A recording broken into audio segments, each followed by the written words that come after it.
Hey designers, welcome to a new episode of Uniquely Designed. I'm your host, Mario J. Radford. You know the truth, and what you know will set you free. Freedom comes from what you know. There are many of us who are free, but we don't know it. In today's episode, I'm interviewing Devine Carama.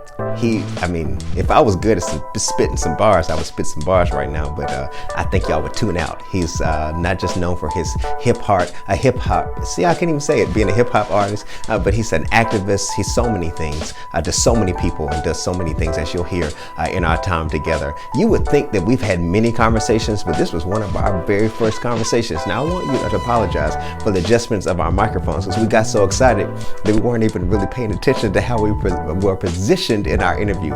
But I hope that you enjoyed this message. Go ahead, share this, let somebody know that it's time for us to embrace our own unique design. And today's guest is Devine Carama. All right, everybody, y'all know who I got with me, and he's no stranger to the mic. I want to make a confession before we get started that I'm a virgin to hip hop. So I don't know a lot about hip hop, honestly, but I'm interested in it, and I'm interested in the evolution of it and how it's evolved and stuff. And I want to see, how did you fall in love with hip hop? Yeah. It kind of sounds like, when I start thinking about that, Brown sugar. Brown sugar. I was like, when did that brown sugar? Yeah, when did you fall in love with hip hop? One of my favorite movies, by the way. I think for me, I was real quiet. It's real shy. And so when hip hop first came on the scene, it was like super extreme. It was loud. It was revolutionary. And my parents didn't like it. And so I was like, you know what? This is something I can do by myself. And it kind of helped me cultivate a voice. I actually got into it by writing the lyrics of other artists. And so I fell in love with it just through MTV, Young MTV Raps. Mm-hmm. My older brothers listening to Big Daddy Kane, Rakim, and I'm like, what is that? Yeah, when you said, I heard you a few months back when you had your concert, and you said that you were shy growing up. Yes. Like, it's hard for me to fathom that. Yeah. It's crazy. The way you command the stage, the way you, speak in front of countless people, and I can't imagine shy. But that's how I know God intended me to find hip hop, to find my voice, because even to this day, if I'm not doing something within my purpose, I'm still a little socially awkward. I'm kind of like, I'd rather not go where there's a lot of people. And so hip hop is just that thing that opens me up and really to what God designed me to do, because I don't think it was to be a hip hop artist. I think that was just kind of the stepping stool, the pathway to get where he wanted me to go. And so, I was super shy. Yeah. When you said like, even that was just one lane, I think that's good, because even in the stuff you do in the city, not just city, you're recognized outside of the state of Kentucky, from poetry in motion to dad's initiatives to things that you're providing, resources and opportunities for children who didn't have opportunities. The Luna Library, which is the latest initiative. Where do you think diversifying yourself came from? Because some people oftentimes, and the whole point of this podcast is to help people who are listening who know that they're more than just one thing. Sure. But there are a lot of people who, the first thing in the elevator, what do you do? Right. Who are you? And of for course. You, that's not an elevator pitch. You don't have time because it's too much, Right. So how is it that you have continued to evolve in many different areas and touch so many different things? It's not, you probably have a umbrella that it's all under, right? But they're all parts of you. Sure. I think, one is just having an unconventional path. And so being a single father, having kids early, not coming from a lot of money, not finishing college when it was time to be a grown up. Some of those things that are in place to help you transition were not there for me. So a lot of it was maybe not trial and error, but it was literally, I don't have the things that maybe society values or considers valuable. And so my value is my talent and my voice and my yearn to be a bridge in the community. So I'm just always on the go trying to be that bridge in whatever way God calls me to be. It wasn't anything strategic. Like, I want to go do events, but then now I want to go do music. Now I want to go do this. It was literally me kind of listening to God and saying, okay, what do you want me to do next? Because sometimes it didn't make sense to me. I think that's part of it. But then the other part of it, and I have to be honest, is because of my unconventional pathway, I had trouble finding a space for me to do what I was called to do and feed my family. And so it bred a hustler's mentality. You know what I mean? Like, I got to do this to feed my family. I got to do this to build my brand so I can be prepared, or to train myself to be prepared for the next place God takes me. And so in that journey, I learned so many things and just got to be involved in so many things. So it definitely wasn't calculated. But now when I'm seeing where God has taken me, I understand exactly why he had me doing so many things. Yeah, I've heard someone say before, they said faith leaves cues or clues. Like you'll look back and you'll see, even though it didn't make sense, you'll see different clues of things that now, like, that's the direction I was headed the entire time. Without question. Yeah. And it's obvious. That's the beautiful thing. You know, that's one of those when you're debating with somebody, you know, is God real? Like, only God could orchestrate a journey and a path that leads to this one place that only your experience could prepare you for. Yeah. It's crazy. What I admire most, I wrote down, let me tell you this, a secret. So while you were performing a few months ago back in summer at Castlewood, and while you're performing, I'm taking notes. So even though I'm not hip hop, right, but I'm always, inspiration comes to me at different times. Sure. So I'm always writing. Some people like, it's always on your phone. I'm not scrolling. I'm writing. Like, there's things that are coming to me. I'm the same way. Like, I can't, like, there's rarely a movie I can watch when I do get to watch something that something didn't, they'll say something. I'm like, no, wait a minute. No, what you just say. That's a jewel right there. It's like always something. I mean, especially Disney movies. Oh, Disney movies are like sermon series. You know, there's always something. But you had said something about not growing up in church, but having a family that was grounded in faith. Yeah. So when you came to church, you said you didn't even know how to, people were jumping up and shouting and stuff, and you were like, what's wrong? You know, what's going on? What's happening? You know, and this twofold question, because one, you weren't, how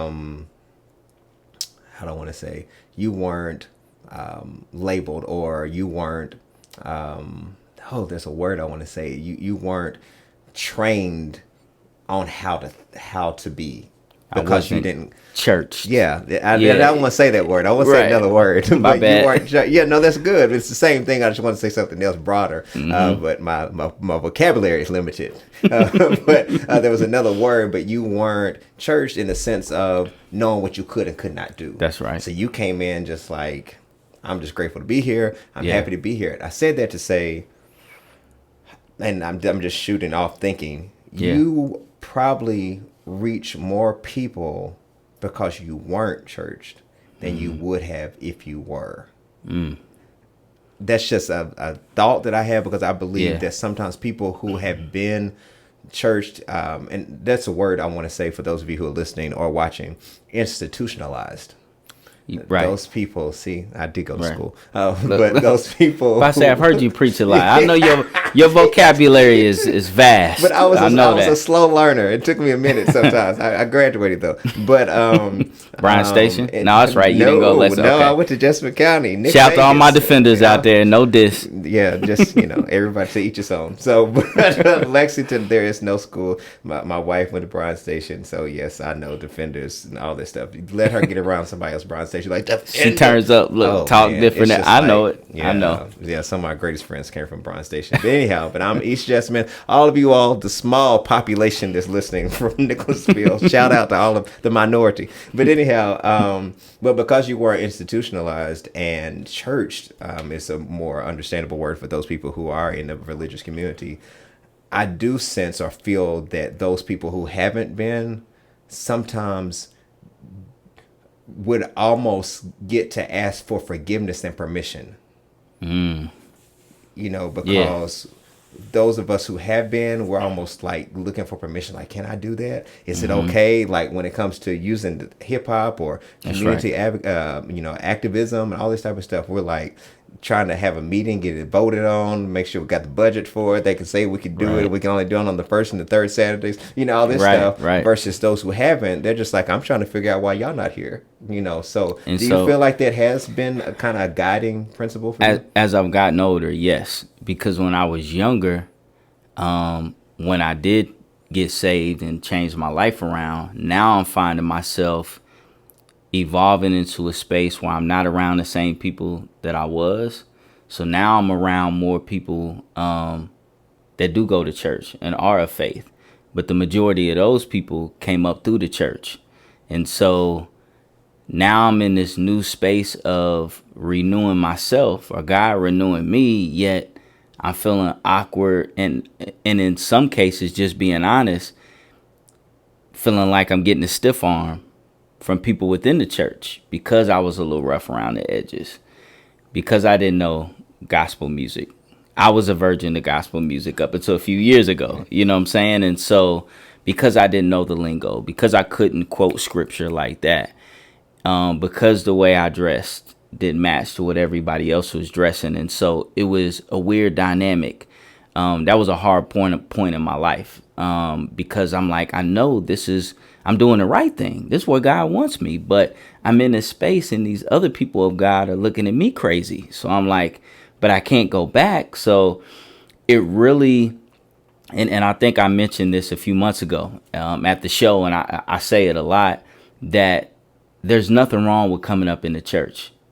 Absolutely nothing wrong with it. But I think from my path, I think it led to this authentic kind of worship and journey, trust training that I think I needed to go through, because I had to lean on God, because it was people I couldn't lean on, because I needed to get away from this element. I'm in this element where it's supposed to be righteous, everything supposed to be all good, but it's not. And this is the same stuff I was dealing with in the street, and so now I'm leaning on God, and so as I've grown, I realized that what God wants me to be is a bridge, because the church is a wonderful, wonderful place, because it's under attack now, right? People have been hurt through the church, and so they tear the entire church down. And so how can I be this bridge between people who come up through the church and maybe people who have never been? And I feel like that is the constant word that God is telling me: be a bridge, be a connector. And I just think that's my purpose in life. I think that what you have represented, or that what you do represent for so many, is the relationship aspect over the practice. You said I had to lean on God. A lot of people say I had to lean on church. Right. You said I had to lean on my faith. I had to lean on what I knew. We say somebody had to pray for me. Or I need my pastor didn't come, or those types of things. Not saying either is wrong. Yeah. But to be able to have a life that is grounded, it has to be it has to be more than just the religious practice. Yes. And so when you talk about, I didn't have the lingo and whatever, I feel like almost, if I were in a culture or grew up in a household that had more urban vernacular, Yeah, I could speak it, but that didn't mean I lived it. that's right. So I think a lot of, That's right. say, church might have had the lingo, Right. but didn't have the trust or the relationship or That's the right. I just had to, that time that you stood outside. I mean, and please, those of y'all listening, I'm a church kid, so don't y'all think for any reason I'm knocking the church. So don't y'all cancel culture or cancel No, me, we not cancel doing that. him, you Right. know. But when you stood outside and did like 48 hours for with Drive the Cold Away. Did I say that right? A coat to keep the cold away. Yeah, that. And then when you walked for miles, just doing different things and people were donating. I've been in church all my life. Yeah. I just want to pause there before I say anything else. All your life. All my life. 9 months before I even had a vote in the matter. That's how long I've been there. And I can't tell you many people that I know who have had not just a heart for the community or a heart for people, Yeah. but have the work ethic and the practice, whether not resources or not. I mean, for many people in the church, it's how much budget are we going to allocate to that? Many churches. I mean, I grew up. Now I'm going to say this because I have been this. That's how I can say this. I'm qualifying myself. I have been a part of the missionary Baptist church, but I can't tell you how much mission we did. I'm just saying, growing right. up, I'm not now a part of that, but I'm saying when I Right. was, Of course. it sounded good. Yeah. That we had an evangelism team or whatever, but I can't tell you what we were doing, So I'm saying that to say, do you feel like there are people that are coming and grabbing a hold to community engagement, activism, helping out in certain areas, and are not connecting with particularly the local church because there's so much red tape you got to go through just for you to decide I can't do it anyway. So, man, I think so. This is a safe podcast for those of y'all. It is. It is. And I'm gonna keep it real. You know that. I want you to. I do believe that that's part of it, and there's other things. It's not just church, but even like once we get in the frat, and I'm pulling the curtain back for the white folks that's tuning in. Within our community, we found safe haven in these structures. Whether it's fraternity, sororities, whether it's what church you go to, and sometimes systemic oppression, slavery. I do think it's kind of systemically destroyed our mentalities to the point where we feel like there's only a small spaces for us to exist. And if we let too many of us in that space, it could threaten our space. And so that mentality is trickled down within our community. So you hear people say crab in a bucket mentality. I see that a lot. Whereas I think in my life, now I understand as I've gotten older, God has protected me from some of these structures. And sometimes it's not a good thing. I could have used those growing up. But now that I'm older, I see why he did, because my first mentality is I want to help people. I want to save a life. I want to help that person. Nothing else matters. And if nobody's going to help, I'm going to go do everything in my body to make sure it happens. But I'm realizing that isn't normal. Because there is so much red tape, bureaucracy, division, now with social media, brand building. And so a church may not want to collaborate or do something with another church, not just because it's a different church, but maybe even for their own survival. Because they're thinking, in order for us to continue to build our congregation, we have to brand. Branding, it sounds weird to say church and branding, but that's the world that we live in. And so well, I don't want to help build their brand. We doing our thing, right? And so I think I was protected from those divisions early. And so when I was coming up in the game as an activist, I just never really got into that. I never tied myself to one organization, one church, one element. And that's probably even got me in trouble in some of the churches I've attended. You know what I'm saying? Just to be honest, right? Because, we'll chop it up, but it is because my mentality is I just want to help people. This is the vision God gave me. Let's bring everybody together. Let's get this thing done. And I think sometimes people do look at the church as, well, if I'm not a member of that church, or if I don't do this through the church, they're not going to help. Whether that's true or not, I do believe from an activist standpoint that a lot of people feel that way. And so I wish people would understand that being a part of something bigger than them is going to help your branding. Yeah. All the things that we're worried about in the short term. And I think that, for those who need clarity as well, I'm not, and we're not for any reason knocking. I believe in the church. I do. I believe in it. Me too. I believe in, groups and different things that people are a part of. I have, of course, a part of the greatest fraternity that ever existed, the Alpha Phi Alpha Fraternity Incorporated. That's what I heard. I don't know. Yeah, that's true. I mean, there's no lies. Where's the lie? I'm trying to find it out. It's like real cold in here the more I talk about it.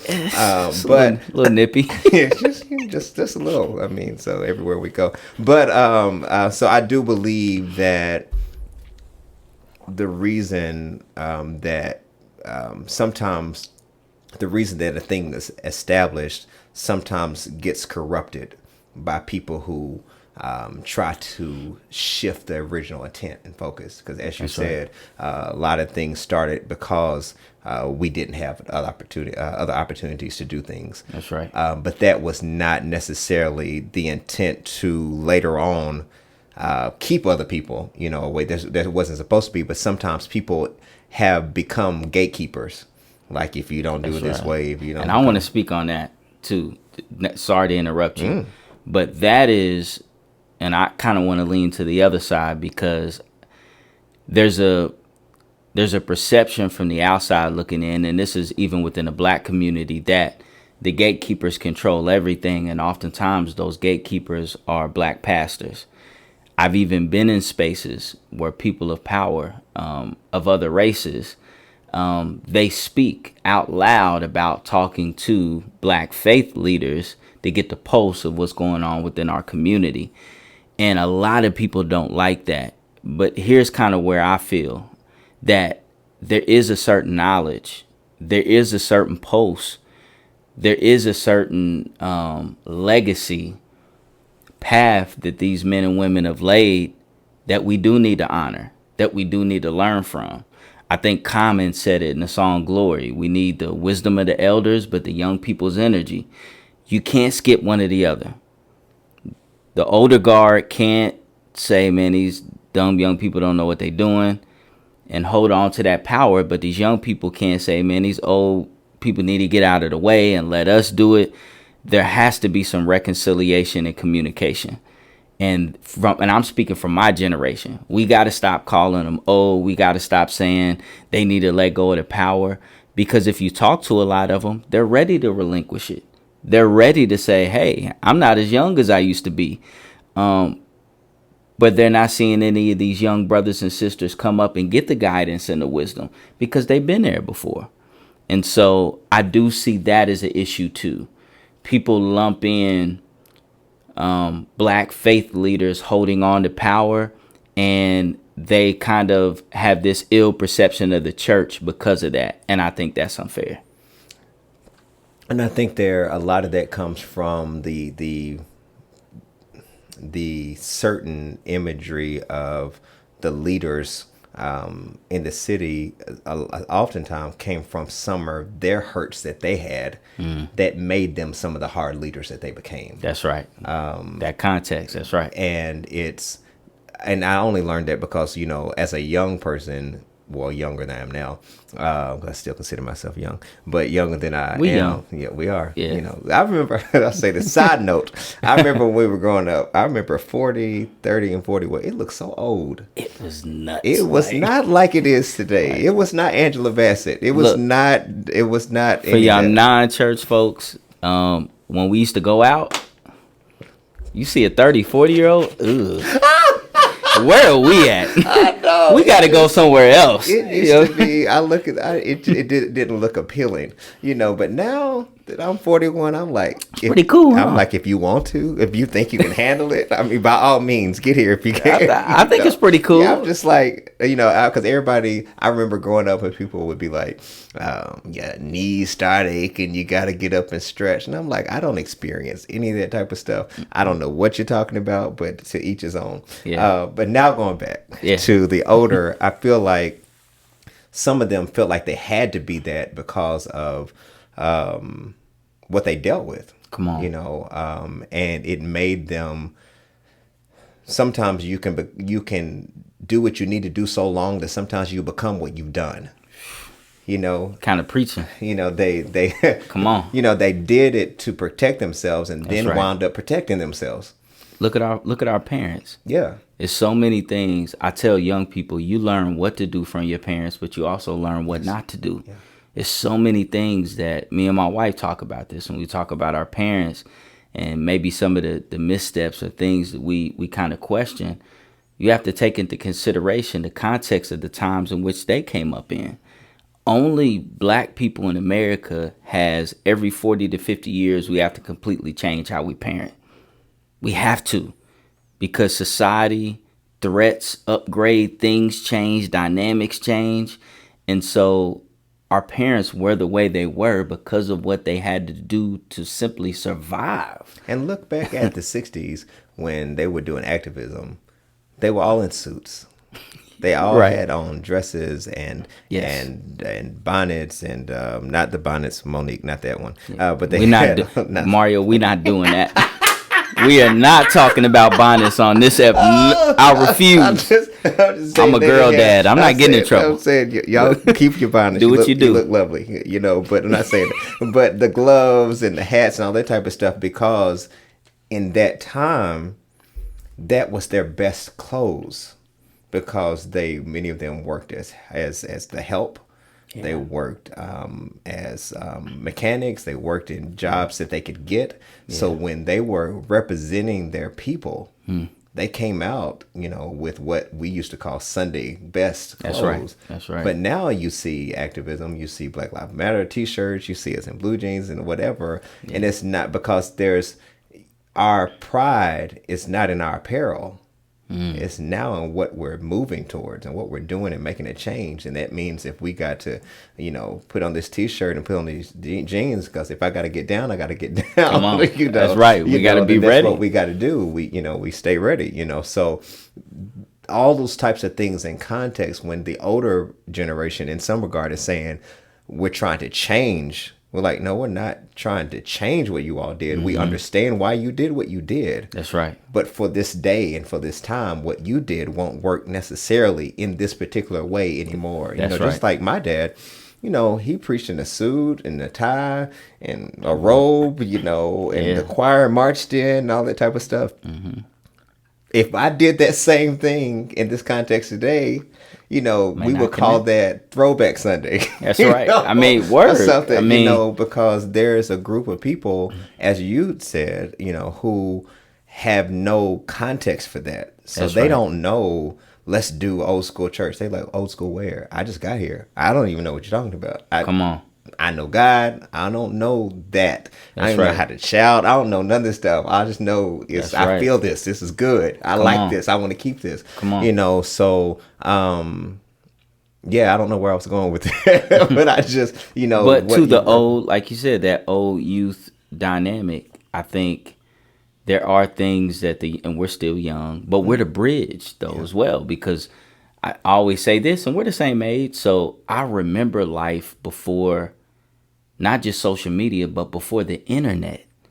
I remember AOL dial-up. Yeah. When you couldn't be on the house You got phone mail. at the same time. You know what I mean? Yeah. Like, Yeah. so we understand that, but then we also People don't know. understand. Y'all don't know about no AOL. They don't know that. You've and got answer mail. machines. Look, you remember you got 30-day free trial? I had 100 of them free trial CDs, man. I don't know if we ever paid for AOL. I remember when Facebook came out, and we had to have a school address to even get on Facebook. Had to be in college. I didn't even know what Facebook was because I had Black Planet. I did. That's right. Yeah. Black Planet. Yeah. Then MySpace. MySpace. Yeah. Yeah. All this. I'm sorry, y'all. Your So top we just- 8. And, yeah. But anyway. Yeah. But anyhow. Y'all really be mad but today. The point is, with the bridge that you're saying, that's where I was really trying to go. I feel like many of the people who, quote, became gatekeepers, end quote, were originally meant to be the bridge Okay. holding the gate open, That's right. not closing it. That's right. You know, because each, Kamala Harris needs to know Shirley Chisholm. That's right. Whoever needs to know John Conyers or all these different people, because what they did was necessary for that time. We're not going to throw it away. We're going to understand it. You became a bridge so that I can build on that and to be able to bring other people over so that we don't forget where we came from. We don't forget how hard the struggle was, but we make it better, You 100% right.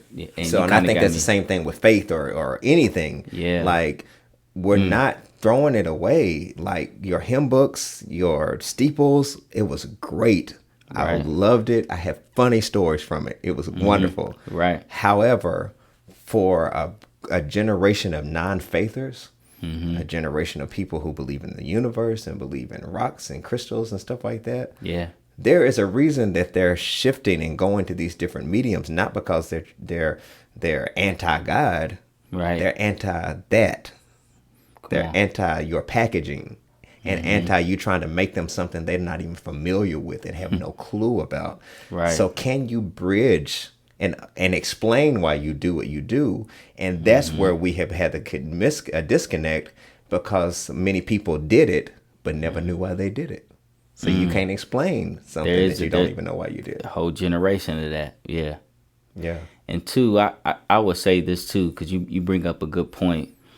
I think that you talked about being that bridge and the gatekeepers. I think part of it too is once we're labeled a gatekeeper, once we get some power, once we get in the room or we're at the table, we start hearing the conversations that goes on. And so there might be another brother or sister who has a good voice, deserves to be at the table, has some great ideas, but they're a little rough around the edges. And many of us start hearing these conversations and say, where they're saying, hey, Mario, your boy Devine, he cool, but he be wilding a little bit on Facebook. I don't know about him. And so Mario or whoever may say, well, I ain't bringing Devine up here. He ain't messing up my seat at the table, instead of coaching and mentoring Devine. That's being a bridge I would like to see more of, because you're right. There's no context. We've gotten to where it's either or. And so things got to change, man. Yeah. We got to progress. You said something that I thought was good, and it wasn't a song. You just said something a few months ago, and you said, why not have a Black Lives Matter sign in the yard and still support the police? I wrote that down immediately. I was like, ha! But it was a point, Yeah. that you had, like, give some more context to that Sure. for those who.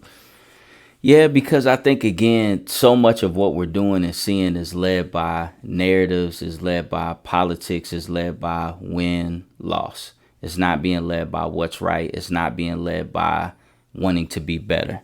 I learned that in marriage, and you know this.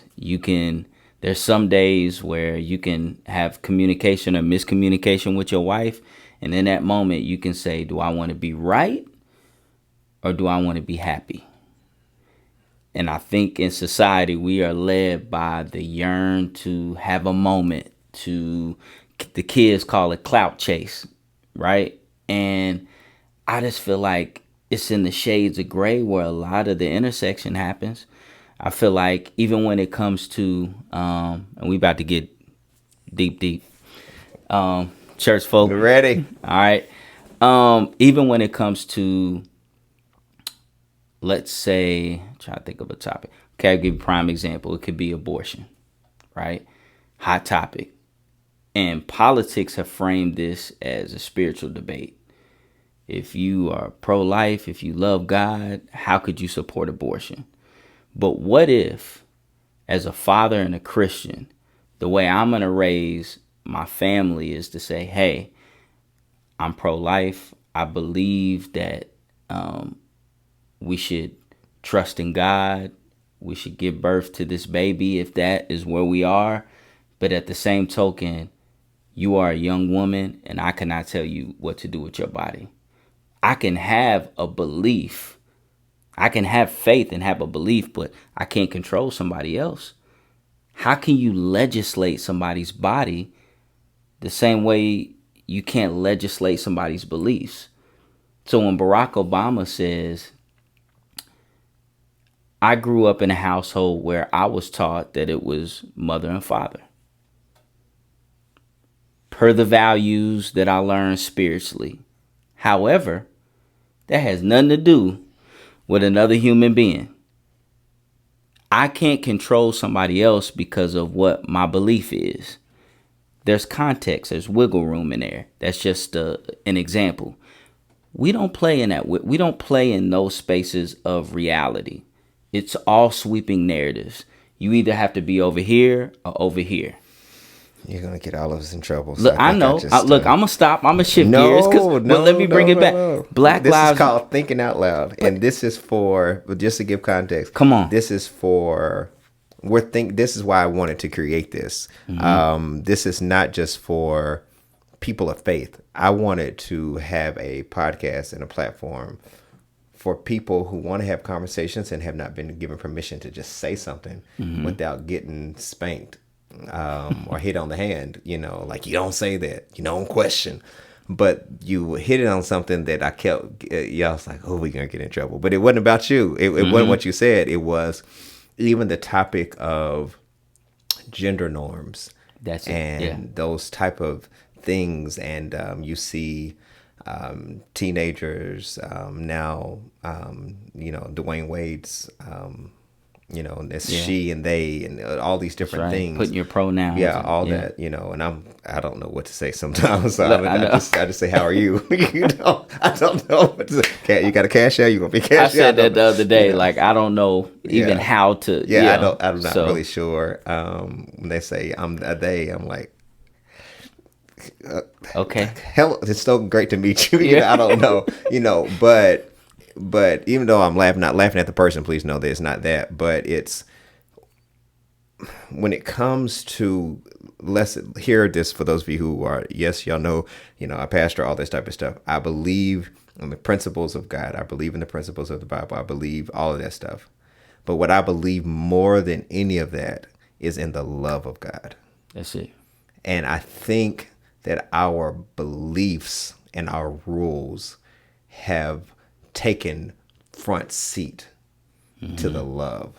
That's it. And people don't feel that they are loved regardless of the choice they make. It's the number one thing. I want to ask you this even as a pastor, because my daughter, Kamaria, before she passed, one of the last extensive conversations that we had was about that. Because she was bisexual, young woman, loved God. It was genuinely torn. She went to church. The sermon was very aggressively against her lifestyle. She wasn't being targeted personally, but she took it personally. She said, but Dad, I love God. And when we start fleshing this conversation out, I started to truly realize how impossible seemingly it is to be perfect in what we say a Christian is.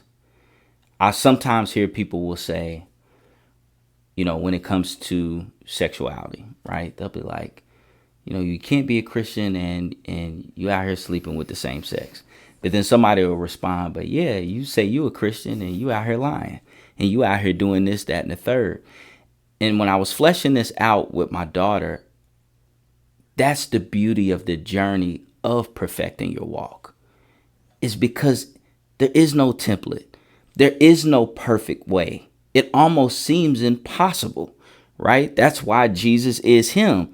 But there used to be this journey that you were constantly perfecting yourself towards something that you may reach and you may not. And back to what you're saying, where is the love? Because my thing is, and for those of you who, y'all probably didn't text your friends now and told them to tune in. So they're like, let me look at this, y'all. And I'm sure it's going to be clipped and taken out of context. It happens, whatever. We got the full version. But I'll drop, whatever. But my thing is, taking it out of the context of sexuality, morality, whatever. I'm a full-time project. Come on. Just me. Yeah.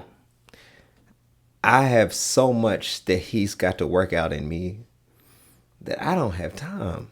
Me too. To be working, to be worried about, and to think, I said that to say, if he could love the whole entire world and be patient with me, how could I be so concerned about somebody else's walk that offends me because of my own belief systems, and think that the same patient God with me can't be behind the scenes working out things with them that I know nothing about, that has nothing to do with me. Because when I die and hopefully go to heaven, that's my goal, to get there. He's not going to be asking me about you or anybody else. He's going to ask me one question. What did you do with Jesus? Come on. Come on, Mark. That's it. Not what were your lifestyle choices, not what whatever. It's an open book test. What'd you do with Jesus? Come on. Did you believe him? Did you receive him? All that other stuff, he handled that 2,000 years ago. That's done. You don't have to sacrifice. Don't even let anybody else put you on a cross to do that. He's handled that once and for all. So I feel that we as followers of Christ, not even just say Christians, but followers of Christ, many of us who are, have taken the seat of judgment as if we ever had a right to sit there. But it's like, I'm comfortable judging you, but I'll clap back if you judge me. Come on. I'll judge you all day long. Look. And even as our culture oftentimes, I'll tell you all the reasons why you don't deserve to be in the roles of which you're in. That's it. Because I can think of what you, all that type of stuff. But when it comes from me, praise me, don't you? I mean, all that type of stuff. Or even celebrating that person. All of that. So when it comes to these different types of conversations, I honestly grieve for a lot of this generation who has seen a representation of God that I don't even think exists. Yeah. That I think that he's like, that's not even me. Yeah. That we have made church, instead of a safe place, we made it our kingdom. Meanwhile, the devil is being glorified and is becoming more and more attractive. Yeah. We're making God this unattainable, almost evil figure. Yeah. I tell young people all the time, because context has saved my life. Truly understanding who God is. As I tell young people all the time, they're like, man, my teacher get on my nerves. I'm like, why didn't you do your work? Cause she be getting on my nerves.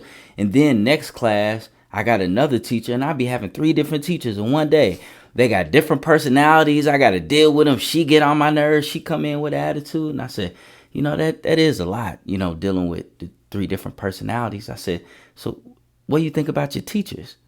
Because they deal with about 6 or 7 different classes a day. And it's usually about 20, 25 different personalities within there. And yet you see grace.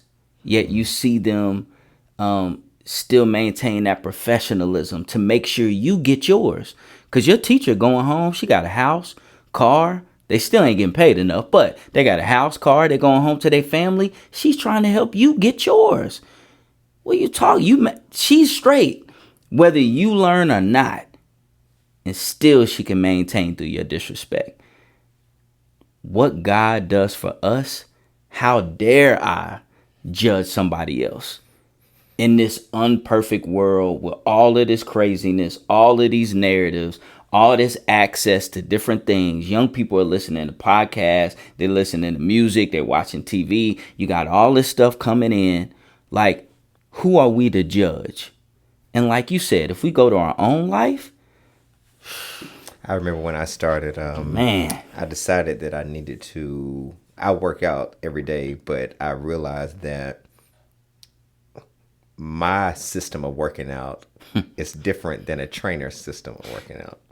So when I learned that too. Shout to Larry Jackson. Yeah. So when I realized that I was doing working out and saying, but I was working out, but not seeing anything, but just saying it. Mm-hmm. And then I said, hey, I needed a coach, Yeah. and I am at Synergy as well.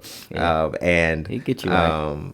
I was intimidated at first because of one, it was a role I've not ever done.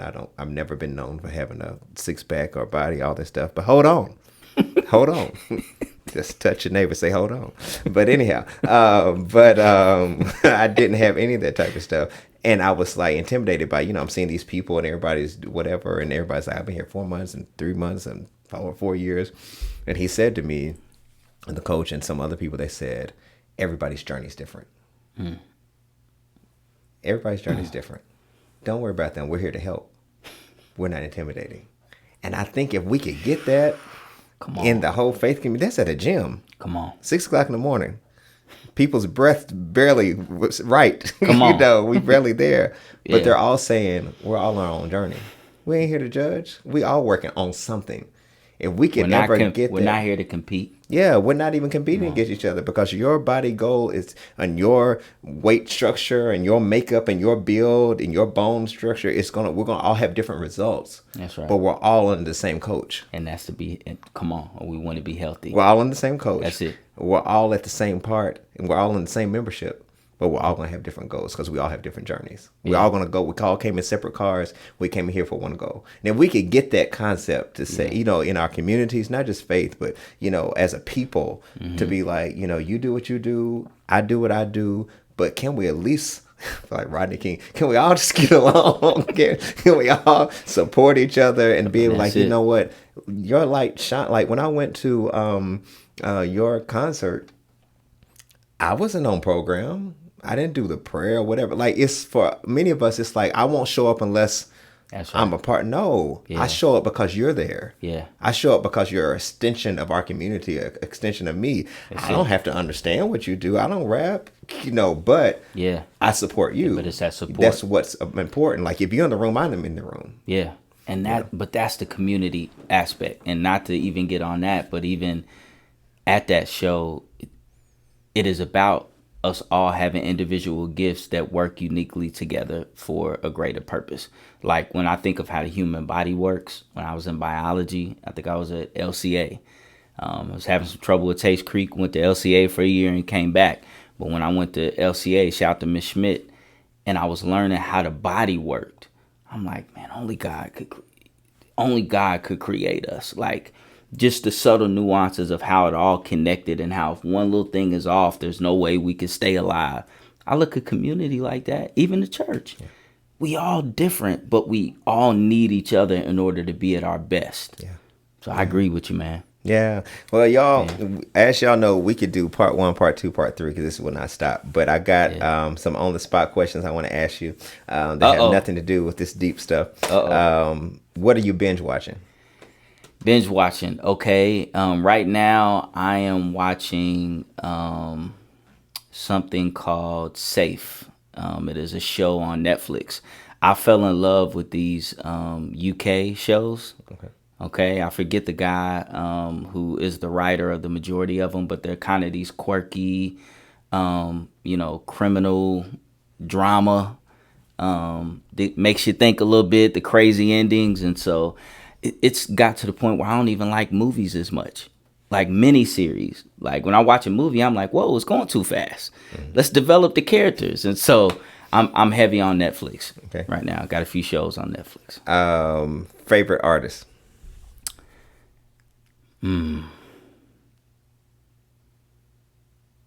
Since it's Thursday, because it changes all the time. I'm gonna say Common.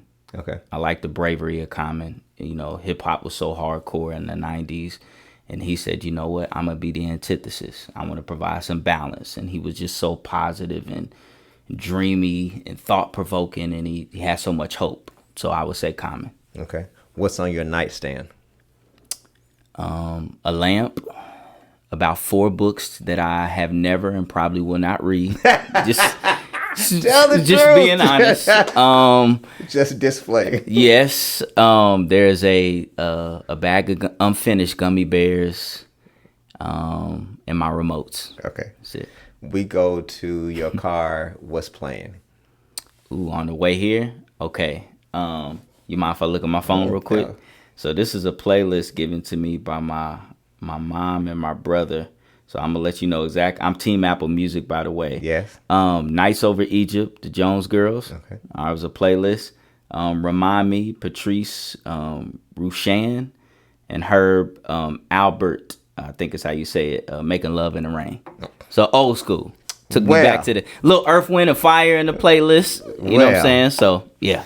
All right. Post-COVID trip. Florida. Okay. Florida. Any part in Florida? Probably Miami. Yeah, Miami. That's got to be the first place I go, me and wifey. Yeah. Somewhere South Florida. Yeah. Some clear water. Yeah. Yeah. What is it that you want said about you once you're passing the torch?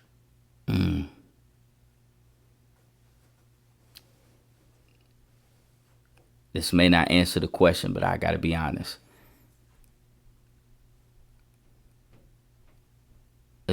I want the torch passed. That's all that's important to me. And I mean that. Yeah. That's you know what I mean? the fact that you even want it passed is good. As long as they keep going, if they never say my name but the work, because when people see me in Walmart, you the rapper guy, you the dude with the coats, or they don't even know my name, Mario. And I tell my wife, that means the world to me. They don't have to know my name. Yeah.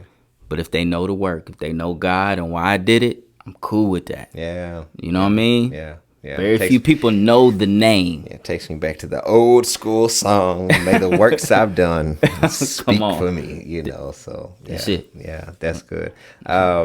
Let all the people know. I mean, because we have had, I'm sure, a very controversial conversation for many people who will watch this. I hope this Bring it to enlightening, me. because what my goal is, I want, when we end this, for you to have your own think out loud conversations. You know, for you to really, because in talking out things, you land on the truth. You land on the issues. And I feel like what we have missed a lot of is just talking through stuff. Yeah. You don't have to agree with all of it, but just talk about it. That's right. Don't take things at just face value, but just talk. But anyhow, let everybody know who's watching, where they can follow you, where they can find you. I mean, you only probably have an Instagram, Facebook, YouTube, website for everything that you do. I do, but I'll keep it tight. Yeah. Devine Carama, not Devin Caramel, not Devine Karma. Okay, Devine Carama. Do you get that for real? Oh, it's interesting. It's always they rarely get the name right, but it's all good. It's all good. But you can get me on Facebook, Instagram, believinginforever.com and kingtucky.com. And that's got all the different things we do in the community, but as well as just arts and entertainment and services as far as working with the youth. Yeah. So. Well, there's some people that are watching that are inspired by this conversation, inspired by your work and what you do. I'm personally inspired by it. I always have been. I wouldn't have you on here if I wouldn't. But Appreciate that. Would you speak to whoever might be watching that is on the side of, like you, who had to live it out loud, and land where you landed, and even with, dealing with, you dealt with grief, unprecedented grief, and didn't stop. Yeah. You created something in the midst of grief. That's right. I mean, who does that? I know. So talk to somebody who's. Yeah, I would just tell people that, one thing I've learned from our moms, our dads, our grandparents, our activists of the past is that Martin Luther King never got to see Barack Obama. And if you read his memoirs, if you hear his, his wife and family members talk about his life and what he would say, he knew that he was going to die early.